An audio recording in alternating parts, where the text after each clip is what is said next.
সালটা তখন 1932। সুদূর ইংল্যান্ড থেকে জলপথে ভারতের কলকাতা এসেছিল অস্টিন 10 দা কার এই গাড়িটি।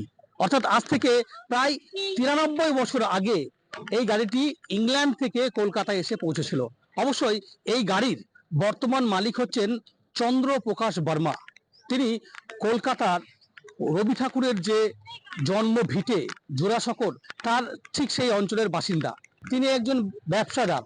তিনি শুধুমাত্র রবীন্দ্রনাথ ঠাকুরকে তার পুণ্যভূমি শান্তিনিকেতনে তিনি এসেছেন কলকাতা জোড়াসাঁকো থেকে শান্তিনিকেতন।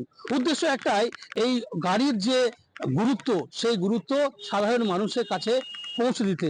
এই গাড়িটা ইংল্যান্ড থেকে কেনা হয়েছিল, আমার গ্রেট গ্র্যান্ডফাদার কিনেছিল। সেই সময় 158 পাউন্ডে গাড়িটা কেনা হয়েছিল। তো সেই সময় অ্যাপ্রক্স ইন্ডিয়ান কারেন্সিতে 600 টাকা মতন হচ্ছিল। সেই সময় কেনা হয়েছিল, আর উডেন বক্সের মধ্যে প্যাক হয়ে গাড়িটা এসেছিল ইংল্যান্ড থেকে, জলের জাহাজ থেকে কলকাতা খিদিরপুর ডক। ওইখান থেকে সব নিয়ে এসেছে বাড়ি, খুব উৎসব হয়েছে।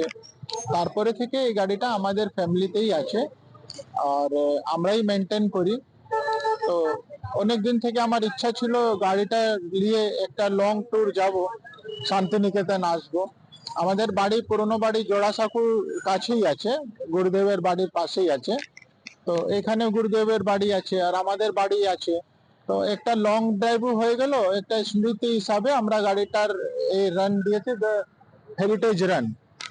হেরিটেজ রান নাম দিয়েছি। আর এটা জোড়াসাঁকো ঠাকুর বাড়ি থেকে এখানে রবীন্দ্রনাথের বিশ্বভারতী অব্দি আমরা এসেছি।